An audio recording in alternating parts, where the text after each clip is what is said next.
Dès la séance passée, nous avions vu comment on a vu plutôt les bases du CSS et là où il faut pouvoir écrire le CSS dans la balise, dans le fichier et dans un fichier externe. Donc, dans la balise directement, dans le fichier HTML et dans un fichier externe et on fait appel maintenant à ce fichier dans le fichier HTML. Et ensuite aussi, on a vu rapidement les sélecteurs. Comment est-ce qu'on peut appliquer une propriété CSS à une partie du HTML. Voilà. Donc, je pense qu'après, on est en même temps tombé sur certaines propriétés de base. Oui. Le sélecteur de type balise qu'on a vu, les commentaires, comment changer la police de notre fichier HTML ou de notre page web et maintenant les sélecteurs avancés. Donc, pour les sélecteurs avancés, donc étoile pour l'ensemble, c'est-à-dire toute la page en question, qui correspond à une balise spécifique, comme on a l'habitude de le faire par un exemple de div. C'est ceci, on n'avait pas bien expliqué, c'est ça? Oui. Où on parlait des éléments directs et indirects. OK. Donc, on va, je vais reprendre, par exemple, si j'ai une balise article comme ceci, et dans la balise article, par exemple, je crée une balise P, et je vais dire test à l'intérieur de P. Test à l'intérieur de P directement dans article. Maintenant, je vais mettre un autre P. Donc, celui-ci test à l'intérieur de P. À l'intérieur de P ici aussi. À l'intérieur de P dans le div. Voilà. Donc, ici, on va utiliser cette partie-là pour expliquer comment ces deux sélecteurs-là vont fonctionner. Donc, le premier, par exemple, tu as une balise et à l'intérieur, tu as des balises enfants. D'accord? Et tu veux appliquer une propriété CSS à tous les balises enfants, d'accord, à l'intérieur de la balise parent. Et maintenant, celui-ci, en fait, c'est pour dire que nous voulons des balises enfants directes. Dans la vie courante, si par exemple, un grand-parent, d'accord, que j'appelle G, a des enfants que j'appelle E, d'accord? Donc, oui. Et si les E, c'est-à-dire les enfants du grand-parent, ont aussi des petits-fils, qu'on va appeler les PT, les petits-fils, PF plutôt. Voilà. Donc, si le grand-père meurt, on dit de partager les biens du grand-père à tous les enfants. D'accord? Dans le jargon de CSS, il y a tous les enfants, y compris les enfants directs du grand-père et les petits-fils. D'accord, les enfants du grand-père sont considérés comme les enfants du grand-père. Du grand-père. Là, si on dit simplement, on veut juste que l'ensemble des fils et des enfants du grand-père aient accès aux biens du grand-père, alors y compris les enfants directs et les petits-fils aussi auront accès. Là, c'est le jargon de CSS. Maintenant, si nous voulons, donc, ce que je viens d'expliquer là, c'est ce premier cas. Maintenant, si nous voulons spécifier que on veut que ce soit seulement les enfants directs du grand-père qui aient accès aux biens du grand-père, alors on applique cette écriture. Donc ici, par exemple, on est en train de dire on veut appliquer la propriété CSS à tous les P du div. Et ici, on veut appliquer la propriété CSS à tous les P qui sont directement dans le div. Donc, dans notre exemple ici, par exemple, j'ai créé la balise article et nous avons un P qui est directement dans la balise article et un autre P qui est à l'intérieur de la balise div qui lui-même est dans la balise article. Donc, le premier P est l'enfant direct et celui-ci P est l'enfant petit-fils de l'article. Maintenant, si on veut appliquer une propriété CSS, s'il te plaît, s'il te plaît. Oui. Allô? Oui, alors? Oui, tu disais le premier P sous article là. Oui. Tu disais le premier P, c'est le. C'est lui, l'enfant direct de article. De article. La balise article. Voilà. Et dans le. Un autre P en bas ici P, aussi. Au fait, le P, c'est l'enfant direct de div. Non, non. Ce P, c'est l'enfant direct de l'article. Div Oui, aussi. Je parle du second P. Div aussi est un enfant direct de l'article. C'est ça, donc je parle le second P. Le second P, c'est l'enfant direct de article, qui est le petit-fils, l'enfant direct de div, qui est le petit-fils de article. Ouais, voilà. Ok. Très bien. Donc, ce P qui est dans ce div est l'enfant direct de ce div et div lui-même est l'enfant direct de article. Article, oui. Voilà. Donc, tout ce qui sera en bas de article comme div est fils de article. Ouais. Ce qui sera, toutes les balises qui seront ouvertes directement dans article sont les fils directs d'article. Ok. Voilà.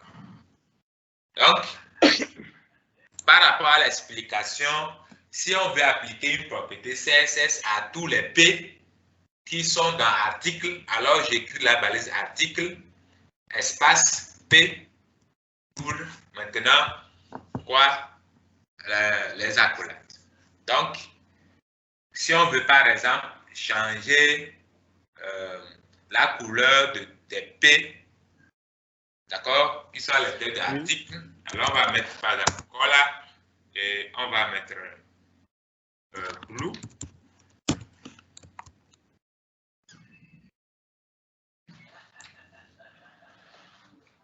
Bon, le jaune de fond là, on va l'enlever. Hein,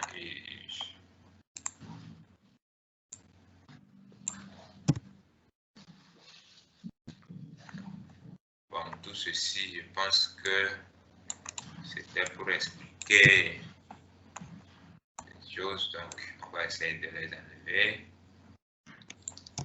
pour avoir un truc clair. Voilà, donc, voilà, tous les P maintenant sont en bleu. Bien. Maintenant, si nous voulons maintenant appliquer le CSS seulement aux enfants directs, d'accord, de la balise article, alors je mets maintenant quoi?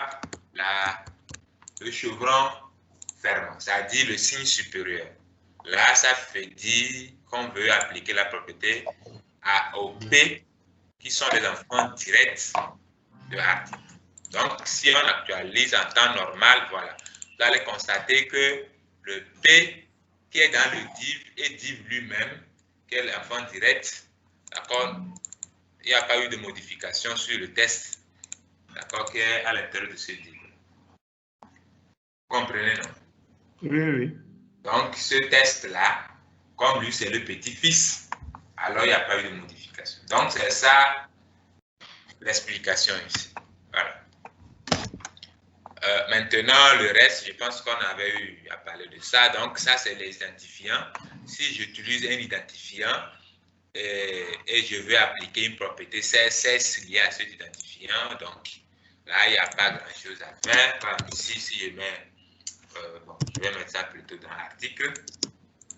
Donc, je mets un ID, je l'appelle ART. Donc, par exemple, au lieu de mettre article ici, je peux profiter plutôt mettre dièse ART. Donc, en mettant dièse ART, ça veut dire que je suis en train d'appliquer la propriété CSS sur la balise. Donc, l'ID a pour valeur ART, d'accord, et à tous les P qui sont directement à l'intérieur de cette balise. Donc, si c'était une classe, là, on mettrait simplement point. Donc, à la place de div. Donc, l'écriture suivante, c'est juste pour être un peu plus précis. Donc, E dièse, c'est-à-dire ici, je pouvais mettre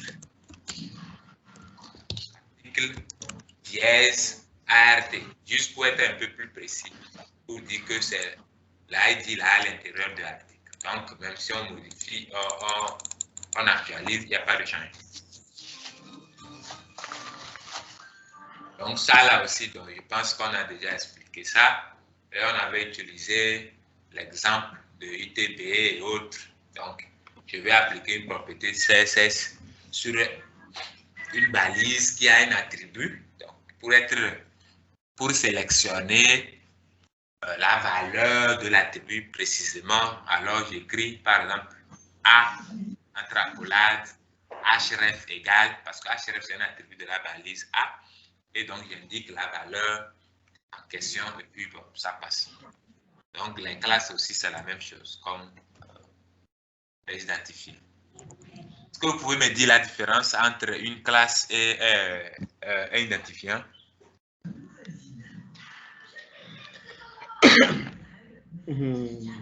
Un identifiant.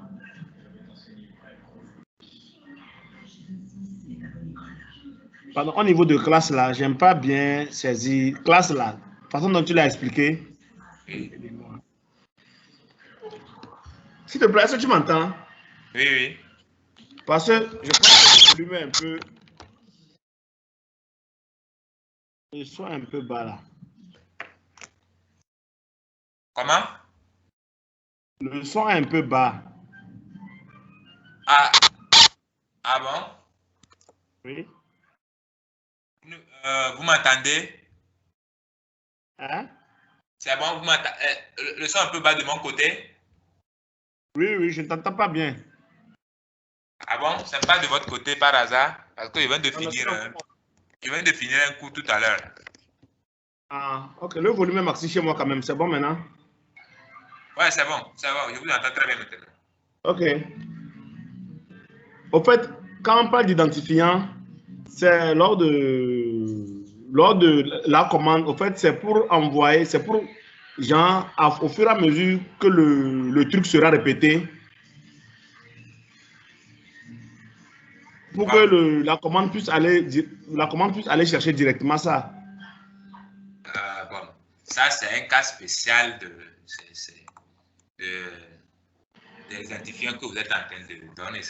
Donc, la différence entre un identifiant et une classe, c'est que un identifiant est unique dans un projet. Ça dit que quoi? On ne peut pas avoir, ou bien ce n'est pas conseillé d'avoir plusieurs identifiants avec les mêmes valeurs dans un projet. C'est-à-dire quoi? Ici, j'ai mis ID égale à ART. Je ne peux plus voir dans tout le projet quelque part où c'est écrit encore ID égale à ART. Maintenant, si ce besoin se fait sentir, c'est-à-dire vous voulez pouvoir répéter, d'accord, un identifiant, là, vous allez utiliser une classe. Une classe, maintenant, comment ça fonctionne? Avec les classes, d'accord, vous pouvez répéter la classe plusieurs fois. Donc, et ici, par exemple, si je mets classe, à supposer que je mette classe égale à RD. Et maintenant, je veux appliquer une propriété CSS sur cette classe-là. D'accord? Maintenant, quand je vais faire border, je vais mettre de la bordure sur cet article-là. Un pixel, bleed, black.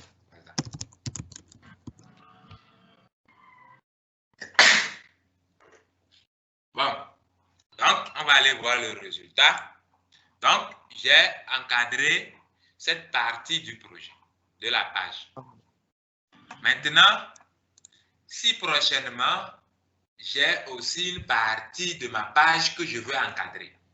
Par exemple, je veux encore une balise P ici et je mets du test. Et j'ai besoin d'encadrer. Je peux simplement recopier cette classe avec la même valeur que je colle dedans. là, je n'écris plus ma propriété CSS. C'est fini. Donc, quand je vais actualiser, vous allez voir qu'automatiquement, le test là aussi est encadré. Donc, en quelque sorte, avec les classes, d'accord, ça nous permet non seulement de réduire l'écriture du CSS. Donc, une propriété qui est appliquée à une classe et qu'on sent le besoin d'appliquer la même propriété quelque part dans une autre page, on copie seulement la classe avec sa valeur qu'on colle là-bas et puis, hop, toutes les propriétés CSS appliquées à cette classe-là s'appliquent partout où cette classe est utilisée. C'est bon? Oui, c'est bon. Bien. Donc, les attributs de classe, bon, ça, c'est les mêmes choses qu'on vient de voir. Maintenant, jusqu'ici, tu allais constater que les couleurs, pour mettre les couleurs, qu'est-ce qu'on fait? J'utilise le nom de la couleur. Mais est-ce que je pourrais connaître toutes les couleurs avec leur nom? Supposez que je veux mettre, regardez, cette couleur-là, c'est le bleu. Celle-ci, c'est le bleu. Mais si je mets bleu, ça me donnera qu'un seul type de bleu. Or, c'est deux bleus différents. Donc, il faut qu'on trouve un moyen de pouvoir mettre les couleurs. Donc, pour le faire, on va utiliser la méthode RGB. Donc, R, ça veut dire red, G, ça veut dire green, et puis B, ça veut dire blue. D'accord? Donc, on a plusieurs façons de l'utiliser, soit en termes de pourcentage, soit en termes de valeur. Donc, les valeurs, par exemple, pour la première ligne, les valeurs sont comprises entre 0 et 255. Et maintenant, pour les pourcentages, c'est de 0 à 100%. Donc, pour les pourcentages, c'est-à-dire, on va indiquer le taux du rouge, le taux du green, c'est-à-dire le vert, et puis le taux du bleu. On a aussi une notation, d'accord, plus compacte. Là, on va mettre aussi des valeurs en hexadécimal. D'accord, en double écriture ou en simple écriture. Donc, hexadécimal, les hexadécimales, ça va de 0 à F. Donc, 0 à F. F. Donc, oui, F, grand F. Donc, quand je compte 0, 1, 2, 3, 4, 5, 6, 7, 8, 9, je ne dis pas 10. Donc, je dis à partir de 9, maintenant, c'est A, B, C, D, E, F. Oui, oui. Voilà, donc c'est de ça il s'agit. Donc, par exemple, il y a les outils pour reconnaître exactement les couleurs. Donc, moi, j'utilise par exemple ce qu'on appelle boîte à couleurs. Donc, je clique simplement, tu installes et ça permet d'identifier les couleurs. Par exemple, si je veux mettre cette couleur exactement en bas ici, là, je prends mon outil pipette et je pointe là. Quand je pointe sur ça, j'ai la couleur là qui apparaît. Donc, et son code en bas. Voilà, et son code apparaît. Si je veux utiliser la valeur, les valeurs en pourcentage, je clique sur pourcentage. Si je veux utiliser les valeurs en termes de valeur directe, c'est-à-dire cette première notation, oui. Là, je clique sur A. Là, ça fait le rouge est à 1, le vert à 32, le bleu à 96. Maintenant, si je veux utiliser la notation étendue, c'est-à-dire à 2 niveaux, là, je prends cette valeur-là. C'est ce que moi j'ai l'habitude d'utiliser. Donc, ici, par exemple, là où je mets color blue, je mets simplement dièse suivi de la valeur, d'accord, de la couleur. Donc, automatiquement, on va que le bleu là change en même temps en bleu foncé. Exactement comme je l'ai indiqué là. Voilà. Donc, c'est ça de façon bref, l'utilisation des couleurs. Maintenant, les unités de mesure. Donc, on a les pourcentages, les inch, les centimètres, millimètres, EM pixel, point, PC pixel. Bon, ça, il y a une répétition ici. Donc, en tout, c'est vrai qu'on a tout ceci. Ce qu'on utilise généralement ou personnellement, ce que j'utilise le plus, c'est le pourcentage, le pixel et puis le EM. Pour le reste, bon, sans te mentir, donc, je ne les utilise pas. Donc, et comment est-ce que j'utilise le pourcentage, le EM et puis le pixel? Le pourcentage, je l'utilise pour la mise en page de la page du projet. qu'est-ce que cela veut dire? Donc, quand on avait vu la sémantique HTML, où on parlait du header, du nav, du aside, du article, du footer, Oui. etc. Donc, ces grands blocs du projet, je les dimensionne en termes de pourcentage, de sorte que si quelqu'un ouvre le projet, par exemple, sur un écran, par exemple, portable, que ça s'adapte en termes de pourcentage. Et si quelqu'un l'ouvre aussi sur un écran de 7 pouces, c'est-à-dire l'ordinateur, ça s'adapte en termes de pourcentage. Donc, c'est préférable comme ça. Maintenant, les pixels, je donne comme les petits cadres qui englobent le contenu. Voilà. Donc, vous pouvez aussi décider aussi même de donner la taille du contenu là en pourcentage. Il n'y a même pas de problème. C'est-à-dire, quand je parle de la taille du contenu, par une image que vous le redimensionnez, par défaut, peut-être elle couvre toute la page. Maintenant, vous redimensionnez l'image pour qu'elle soit peut-être un tout petit peu quelque part. Vous pouvez décider d'utiliser les pourcentages ou les pixels. Mais en général, personnellement, j'utilise le pixel. Mais avec ce qu'on appelle les media queries, je peux dire, OK, si c'est sur ordinateur, que ça s'ouvre, par exemple, 100 pixels carrés. Mais si c'est sur un téléphone, que ça s'ouvre en 25 pixels carrés. Donc, voilà. Maintenant, le EM, j'utilise pour la taille, généralement, la taille du test. Donc, si je veux changer la taille de mon test, je vais utiliser l'unité de mesure EM. Donc, ça, c'est moi, mes principes. Donc, ici, si on veut changer, par exemple, la taille de notre test qui est dans ce P, et comme on a appliqué la classe, donc il suffit de mettre, comment on l'appelle, font size, voilà, font size, 2 points, comme je mets 1,5. Donc, si j'actualise, on voit que le test, d'accord, a changé de forme.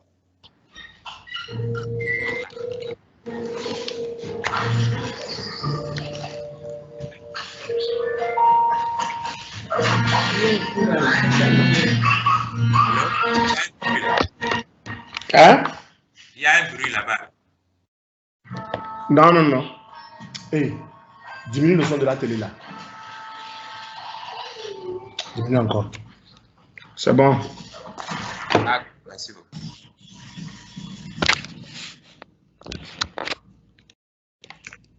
Bien, donc, je pense que c'est bon, non? Oui, oui, c'est bon, ça avance. Maintenant, on va voir les propriétés de test. Donc, je veux voir ça, si je m'exerce souvent, ça ira, non?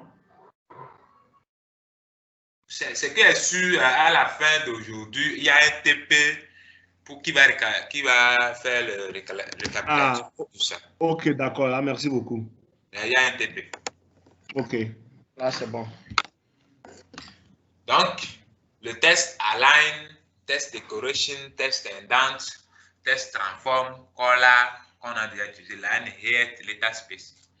Donc, le test align permet, c'est comme dans Word, hein, vous voulez centrer ou bien aligner le test à gauche, à droite ou bien centrer le test.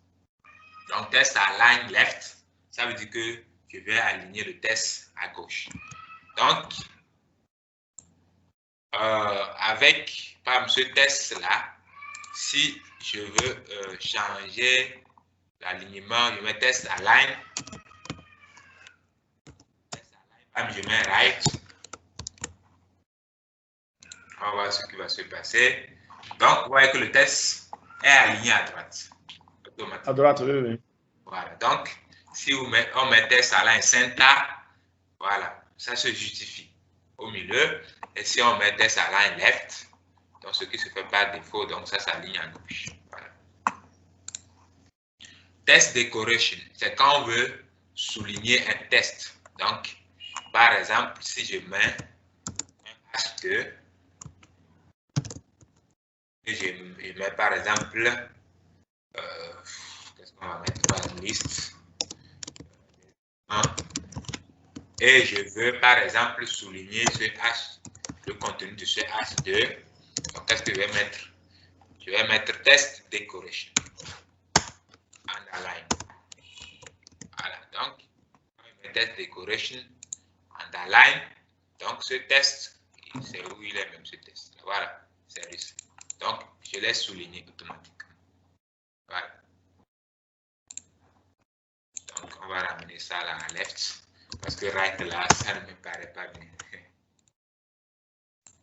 Voilà. Test indent, ça c'est juste quand on dit, quand on revient à la ligne ou bien on commence toujours un nouveau paragraphe par un retour à la ligne et quand on revient à la ligne, on fait comment? On laisse un petit espace pour commencer. C'est ça la règle. Donc, pour appliquer cette règle, on utilise le test indent. Donc, ici, par exemple, si on veut appliquer ce test indent sur ce test-là, bon, je vais changer les propriétés. Hein. Comme ça, on va juste l'appliquer sur le paragraphe. Voilà. Donc, si je mets test indent, je mets 10 pixels. D'abord, constatons que ce paragraphe, il a commencé, mais il n'y avait pas d'espace. Maintenant, en mettant test indent, il y a eu au moins un petit décalage pour laisser un peu d'espace avant le début. Donc, c'est ça le rôle de test indent. Test transform, il y a le uppercase. Donc, la propriété test transform a 3 valeurs. Donc, le uppercase pour mettre tous les caractères en lettres capitales, le lowercase pour minuscule, bon, le uppercase pour le majuscule, le lowercase pour le minuscule, le capitalize, ça c'est pour mettre chaque premier caractère de tous les mots du paragraphe en lettres capitales. Donc, si on peut tester ceci, donc si je mets test transform, uppercase, là, tout le texte devient majuscule. Et si je mets lowercase, ça redevient minuscule. Et si je mets capitalize, voilà. Donc, on voit que tous les premiers caractères, d'accord, de tous les mots qui composent le texte est en lettres capitales.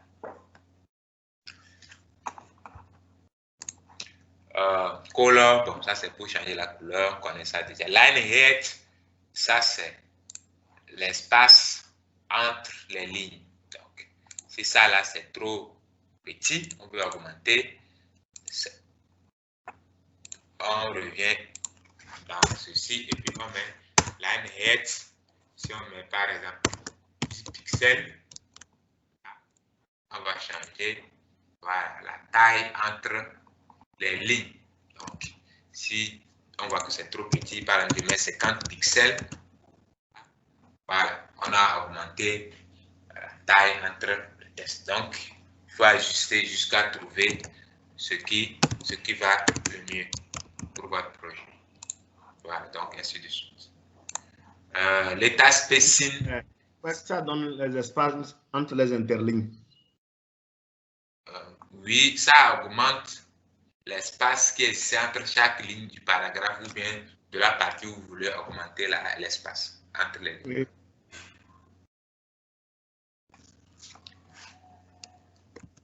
Dans l'état spacing, ça augmente l'espace qui existe entre, par exemple, les caractères, d'accord, les caractères d'un mot. Donc, je viens ici, l'état spacing, je mets pixels. Donc, chaque caractère sera séparé de l'autre de 10 pixels. Donc, à nous de savoir ce qu'on veut. Si je diminue, comme ça diminue. Donc, ça dépend de ce que vous voulez. Maintenant, le font size, ça c'est la taille du texte. de chaque caractère. Donc, le font size.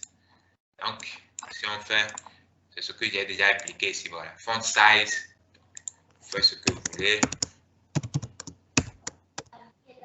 C'est coincé dans la glace. 1,5 EM. Voilà. Donc là, je change la taille du test. Ça, c'est le font size. Ok. Font family, ça, c'est pour changer quoi? La police. Donc, font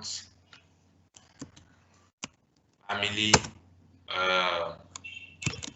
Arial. C'est Arial. Donc, voilà. Donc, ça a changé en Arial. Pour mettre ce que vous voulez. Trébucher, Calibri, bon, tout ce que vous voulez. Font wave, ça c'est quand vous voulez mettre votre test en quoi? En gras. Et donc la valeur c'est bold. Font wave, bold. Là votre test est automatiquement en gras. Voilà. Et maintenant, font style, ça c'est pour mettre le test en italique. Font style. Voilà. Italique. On le met en gras et en italique automatiquement. Donc ça penche, c'est penché vers la droite. Test shadow. En fait, je vais vite parce que c'est des choses, vous écrivez ça, vous sortez le résultat. Ok. Donc, il n'y a pas grand-chose. Test shadow, ça c'est pour mettre, par exemple, comment on l'appelle? L'ombre sur le test. Donc, par exemple, à supposer même que le P là, comme je dis ici, le test à l'intérieur de patati patata, bon, je vais séparer ce P dans une balise inline. Normalement, si j'actualise, il n'y aura même pas d'effet comme si j'avais fait quelque chose. Donc, je mets ce span. Donc, span, en fait, c'est une balise de type inline. En le séparant comme ça, je peux appliquer une propriété CSS uniquement à ce T. Donc, à supposer que je veux le rendre joli et tout, donc je vais mettre de l'ombre sur le T là. Donc, qu'est-ce que je vais écrire? Je vais écrire span. Voilà, donc je vais écrire test shadow. Test shadow prend 4 valeurs. Donc, Test shadow là veut dire quoi? L'ombre du test. Nombre du test. L'ombre. Ok, ok. Voilà.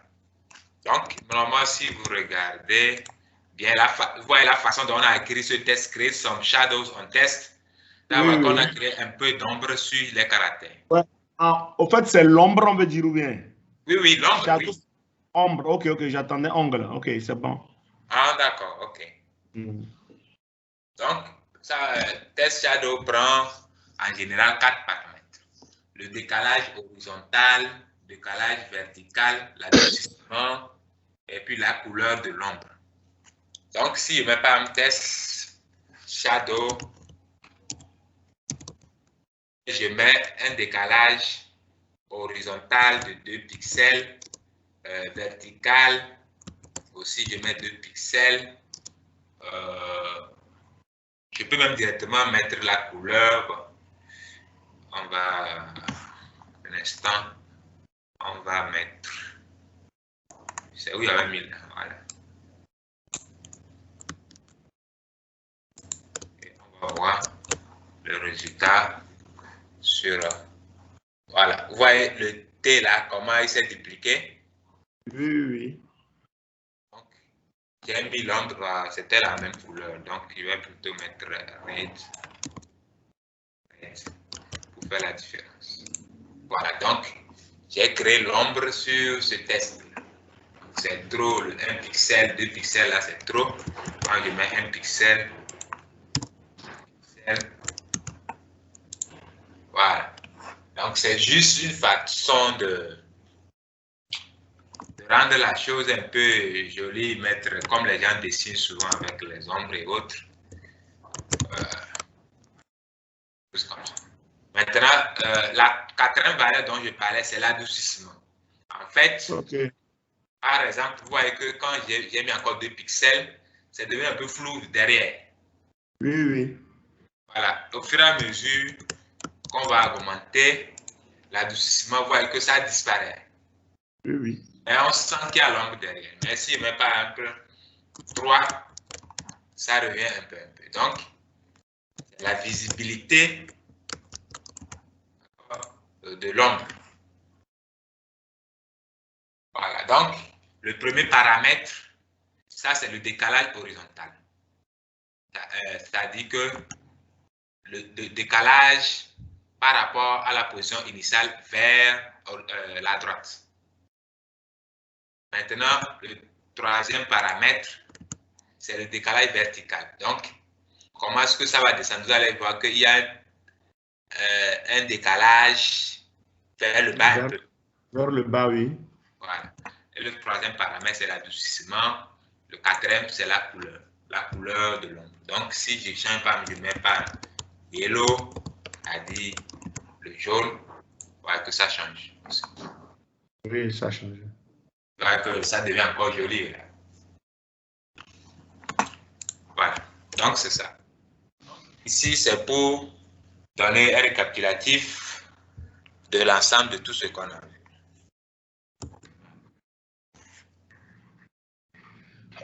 Maintenant, le background, ça dit l'arrière-plan de votre page, par exemple. Donc, si on veut changer la couleur de notre arrière-plan, on va utiliser background color. Si on veut utiliser une image en background, on utilise background image, background repeat, background attachment, background position. Voilà. Donc, je sais pas. Est-ce que personnellement, vous avez déjà eu à utiliser ces propriétés-là? Non, non, pas encore. C'est l'occasion. Ouais, ça, on est là pour ça. Donc, ici, par exemple, je vais changer la couleur de fond. Donc, je vais utiliser background, toujours dans le... Donc, si c'est pour tout le test que je veux le faire, c'est-à-dire pour toute ma page, par exemple, donc, je vais mettre, je prends la plus grande balise, body, je vais faire un background color. Voilà, donc je vais mettre une petite, le noir clair. Voilà, donc j'ai changé la couleur de fond de toute la page. Donc ici, je vais aussi mettre une image. Alors, je vais utiliser background image. Et voilà, voici, on peut trouver une image qu'on va utiliser. OK, on va utiliser cette image. Donc, toujours si je veux utiliser une image, je vais mettre background.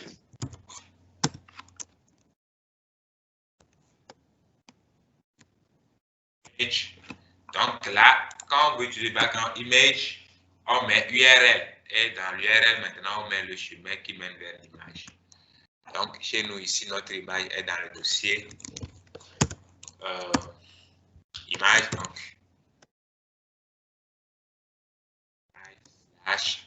le nom de l'image et puis son extension.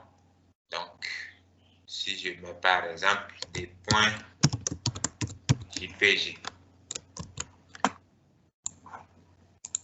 Donc, l'image, elle est où l'image là?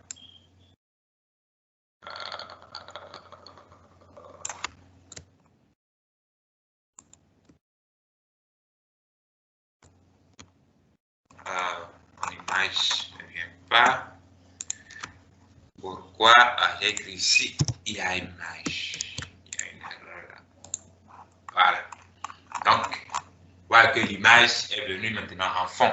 Donc, ce n'est pas une image, une bonne image pour le fond, hein, c'est juste pour tester. Ouais, c'est juste, ouais, je vois, oui, c'est en fond, ouais. Voilà. Donc, repeat, dans le bloc par défaut, ce que j'ai fait là, l'image, c'est une image qui s'est répétée.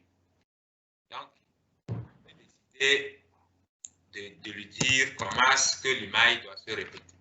Donc, de façon horizontale.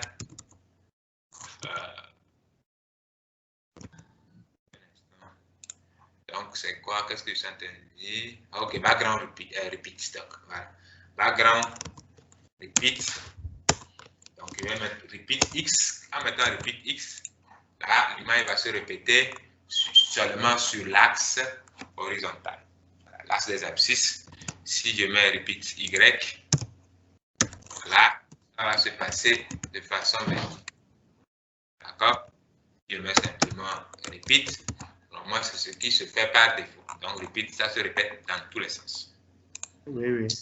Et maintenant, le background attachment. Le background attachment, c'est pour dire... Allez, on va faire ça, vous allez voir. Actuellement, si je mets background repeat, no repeat, par exemple. Donc, si je mets no repeat, normalement, le test, l'image est là-bas, seulement.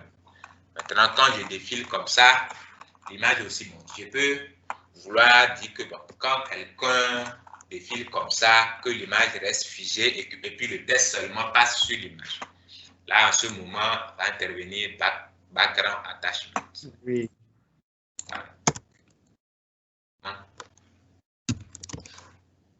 Attachment. Fixe. Voilà. Donc maintenant, le test passe, mais l'image reste figée. Maintenant, vu que j'ai dit background repeat, no repeat, et l'image est à cette position, je peux décider de changer la position de l'image, l'envoyer par exemple à droite, au milieu, etc. Donc, là, on va dire background position. Donc, la première valeur là, c'est pour le haut et le bas. La deuxième valeur, c'est pour à gauche et à droite. Donc, en mettant 0%, et 50%, ça veut dire que l'image va bouger vers à droite. Donc, background position. Position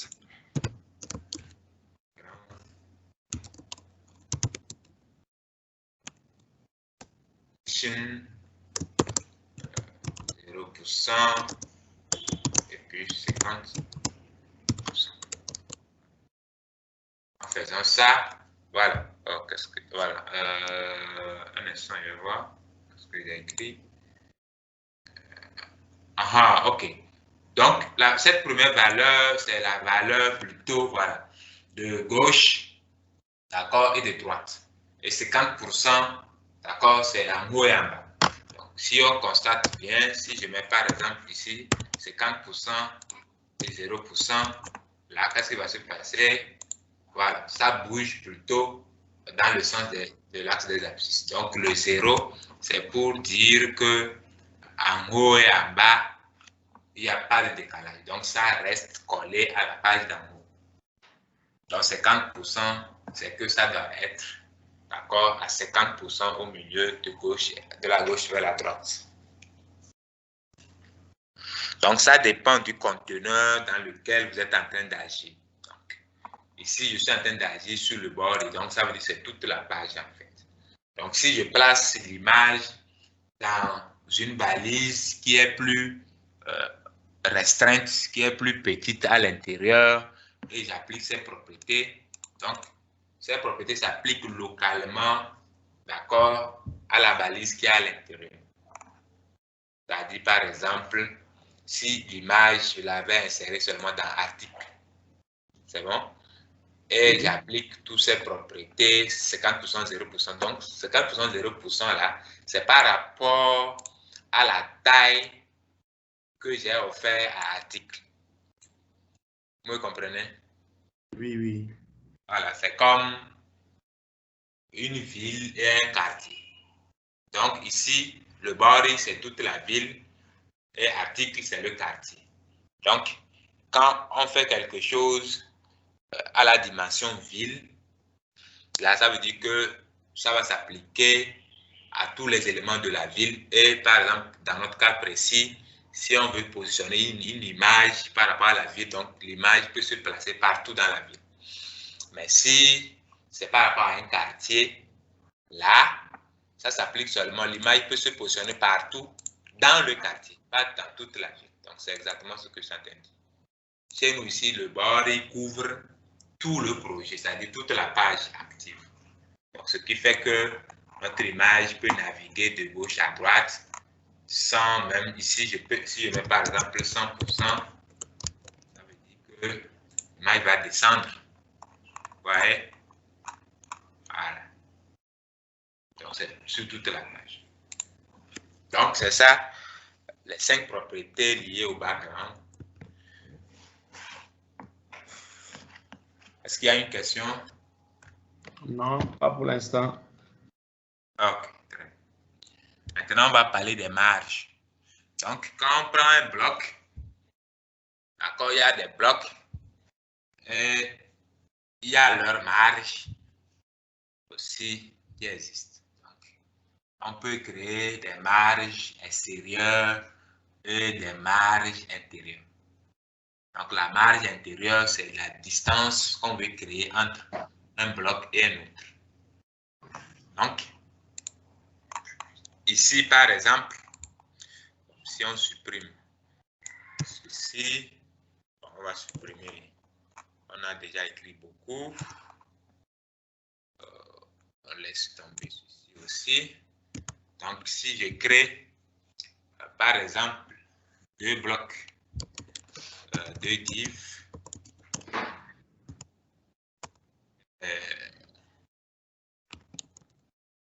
div. Donc, ici, par exemple, je vais mettre div 1, et puis je vais mettre ici div 2. Bon, voilà. Donc, dans le CSS, seulement la balise div. Et maintenant, je vais leur donner une hauteur et une largeur, par exemple. Donc, la hauteur des divs, je veux dire, le div doit faire chacun 100 mètres, 100 pixels de hauteur et en termes de largeur aussi 100 pixels. Et je vais mettre une bordure pour qu'on puisse voir exactement pixels solide black. On va augmenter un peu la taille, on va mettre 2. Donc, si on va sur notre page, voilà. Donc, on a les 2 blocs là qui sont la div 1 et puis div 2. Maintenant, qu'est-ce qui va se passer? On va les aligner.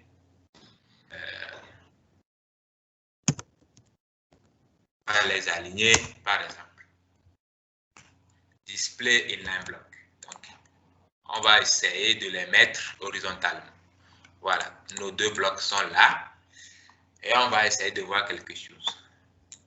Donc, le margin top, ça c'est la bordure vers le haut. Je dis la marge en haut. Le margin right, c'est la marge à droite. Le margin bottom, c'est la marge en bas. Et puis le margin left, c'est la marge à gauche. Voilà. Donc, si je prends cet élément, d'accord, si je veux augmenter sa marge vers le haut, là, qu'est-ce que je vais faire? Je mets, par exemple, on va mettre une classe spéciale pour ce div-là, pour faire la différence entre les 2 divs. Donc, je vais l'appeler D1. Et maintenant, je vais mettre point D1 et je vais mettre margin top. Margin top, comme si je mets 10 pixels. Là, ça s'est appliqué à un instant, je vais voir pourquoi ça passe. On va supprimer ceci pour voir les choses claires.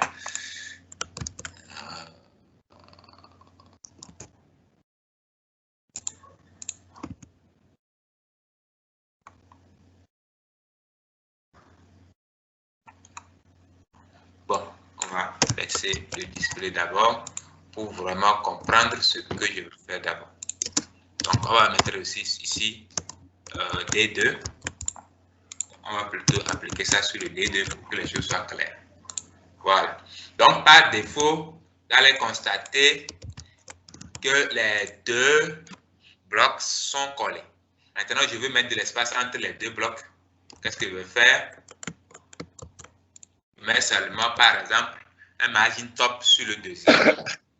Là, il va, d'accord, mettre un peu d'espace équivalent à 10 pixels entre les deux blocs. Voilà, ça c'est le margin top. Maintenant, si je veux aussi le pousser un peu vers la droite, là, je vais mettre margin left.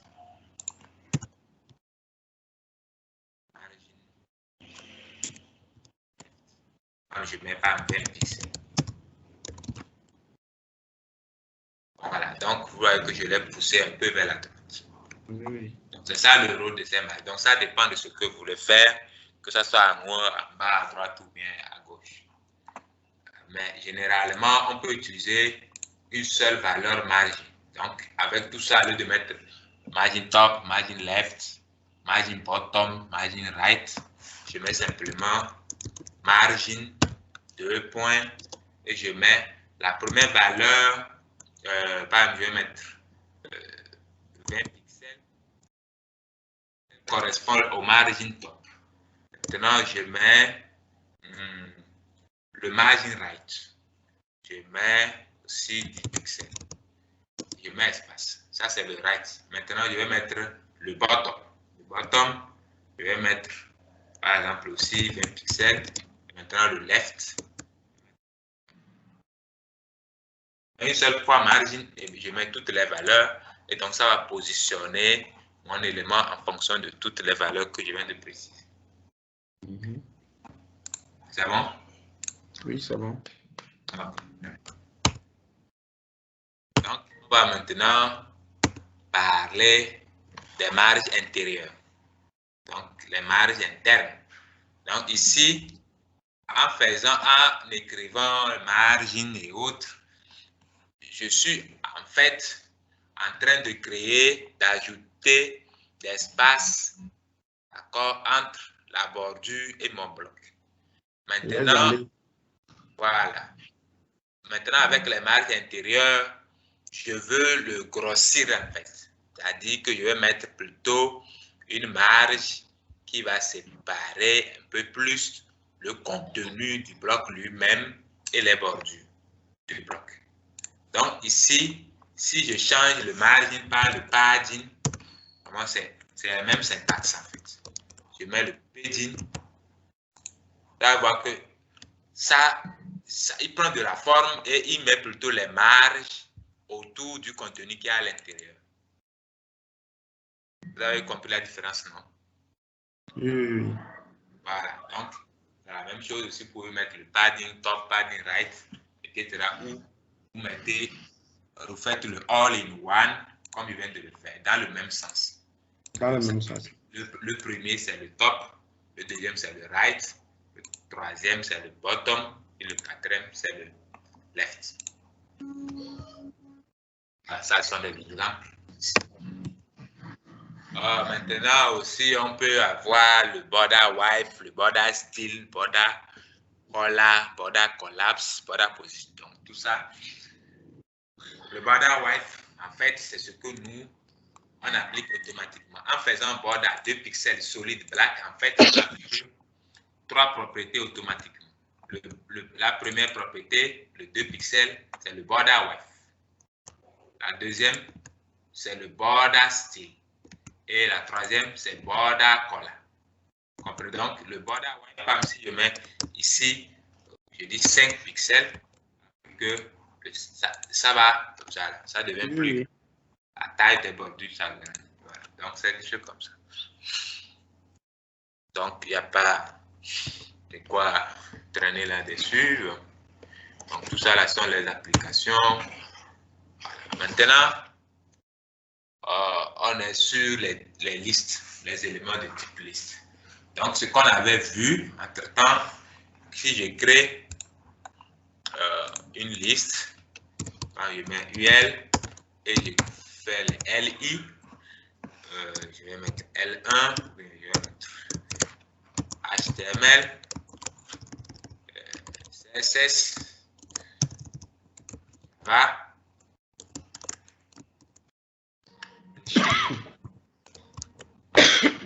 Voilà.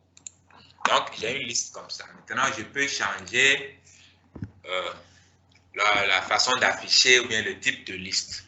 En fait. Donc, ici, si je veux changer, bon, il y a plusieurs valeurs, hein, je ne les ai pas en tête quand même. Donc, le list style type. Le list style type. Donc, on va appliquer le list style type. Voilà, ici. Donc, type. Le disque décimal. Donc, si on prend par un décimal, ça change la numérotation en 1, 2, 3, 4. Oui. Voilà, donc, il y a plusieurs valeurs. Donc, moi, je tape sur moi, il me propose un bon disque. Je pense que c'est ça. Voilà, par défaut. Donc, en fonction de ce que vous voulez faire, il suffit d'aller sur Internet, hein, vous tapez liste type, CSS.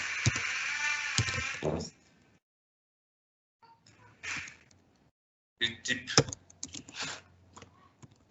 On peut avoir plein de valeurs pour le list type. Donc, à tout moment, si vous en avez besoin, vous allez les chercher. Voilà, donc, disque, cercle, square, georgien, ça dépend de ce que vous voulez faire. Donc, le square, ça doit être le truc carré. Si on actualise, parce que c'est carré maintenant. Voilà. Tout est là sur Internet. Donc, vous êtes libre d'utiliser ce que vous voulez. Maintenant, si c'est que vous voulez utiliser une image à la place, là vous utilisez image, URL suivi de l'image, c'est-à-dire le lien qui mène vers l'image, et exactement c'est l'image qui sera utilisée. Maintenant, le out, c'est le listing position, en fait, c'est par rapport à la position des puces. En fait. Donc, des puces, à la position des puces par rapport à leur conteneur UL. Donc, pour vraiment vous faire voir ça, on va essayer d'inspecter l'élément. Voilà. Donc, regardez bien la partie verte et la partie orange et la partie bleue. Vous suivez? Oui, je suis. Voilà, donc la partie verte à gauche là, la partie orange et la partie bleue. Donc, en fonction de l'style type, normalement, si j'applique, par exemple, si je fais test align right sur test align right sur ce test, par exemple, vous voyez que le test, la liste, les éléments de la liste sont partis à droite en laissant, comment l'appelle-t-on? Les puces. Les puces. Voilà. Donc, maintenant, si je veux que les puces puissent suivre, par exemple, le test, là, il va utiliser la propriété list position. D'accord? Si je mets list position inside. Maintenant, inside, vous voyez que maintenant, je mets en fait, si tu regardes bien, les puces sont rentrées maintenant dans le bloc bleu. Or, au début, c'était dans le bloc vert. Donc, c'est ça, en fait, le inside bien le outside. Le inside par rapport au bloc de UL. Donc, quand vous dites le inside, c'est que vous mettez les puces à l'intérieur des LI pour que les LI puissent se déplacer avec leurs puces. Le outside, c'est que c'est à l'extérieur. Donc, les LI et les éléments LI et le test ne sont pas dans le même bloc. Donc, c'est ça la différence entre les deux. Bon, j'espère que c'est clair, hein, ou il y a une question. Non, non, pour l'instant, tout est en train d'aller comme ça se doit. Donc, pas de question, on avance. Maintenant, le débogage. Bon, c'est ce que je viens de faire normalement tout à l'heure. Quand on parle du débogage, par exemple, j'écris une propriété CSS, elle ne s'applique pas comme ce que je veux exactement. Par tout ce que j'ai écrit ici, vous pouvez réécrire ça ici pour voir l'effet avant d'aller le mettre dans le CSS. Donc, en étant ici maintenant, je vais écrire mon CSS dans la partie CSS. Je vais mettre test align, on y met right, point right. Voilà. Donc, le 2 points right, ça met le test à droite. Or, je veux aussi, par exemple, que les puces puissent aller. Donc, je vais mettre list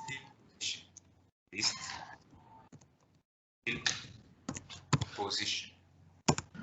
Là, je dis right. Là, automatiquement, je vois que ça marche.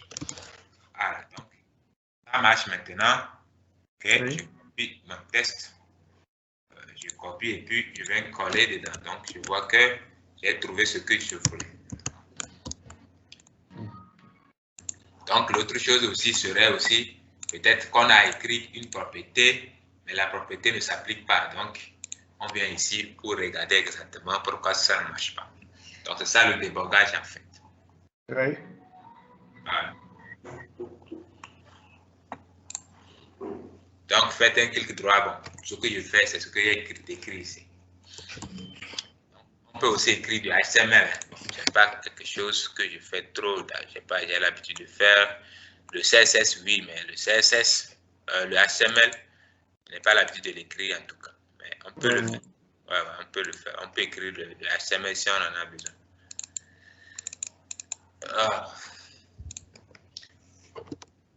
Donc, maintenant, comme je le disais, on a un exercice récapitulatif qui va nous permettre de, voilà, de donner la forme à notre CV.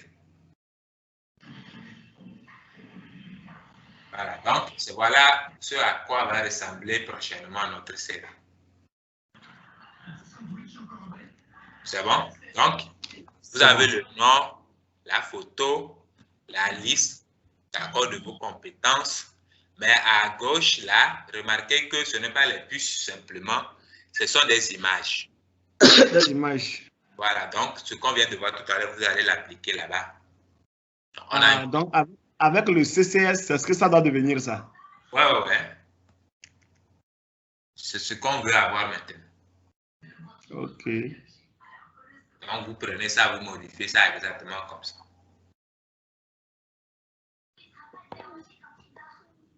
C'est bon?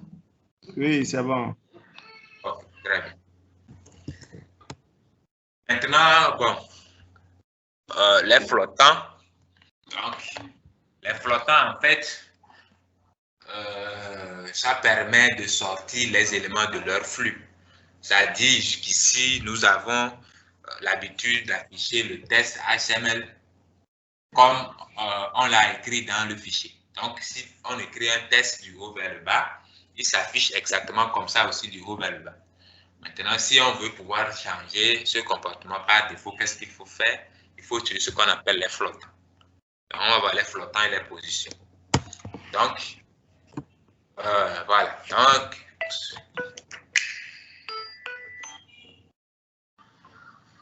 exactement ce que j'ai fait. Il y a un test du haut vers le bas et qui s'affiche aussi exactement aussi de la même façon, du haut vers le bas. Maintenant, si on change aussi, vous voyez que c'est la même chose. Donc, on a une couleur bleue, le test, et puis la couleur rouge bas.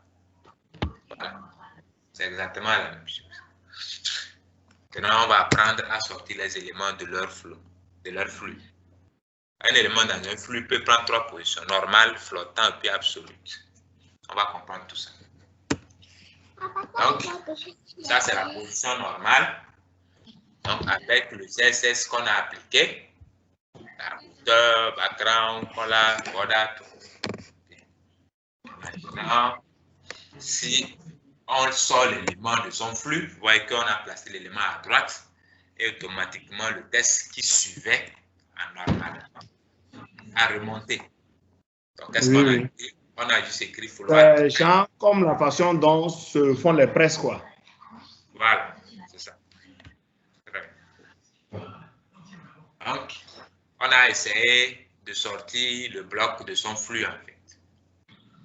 Ce sont les méthodes qu'on va apprendre à repositionner les choses sur notre page.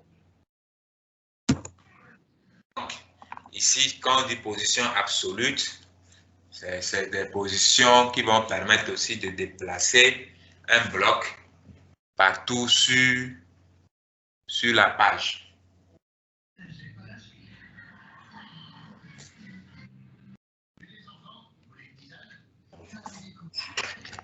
C'est bon?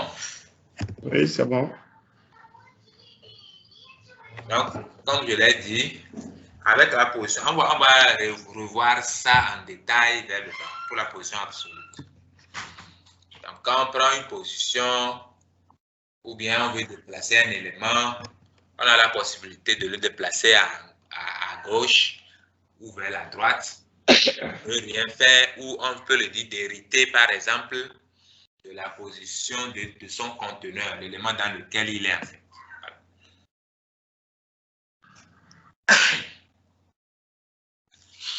Donc, on va commencer par faire les applications. Ce qu'on va faire, on va laisser ça. Vous allez essayer de relire tout ça. Et puis, bon, pour la séance prochaine, appliquer et comprendre tout ça.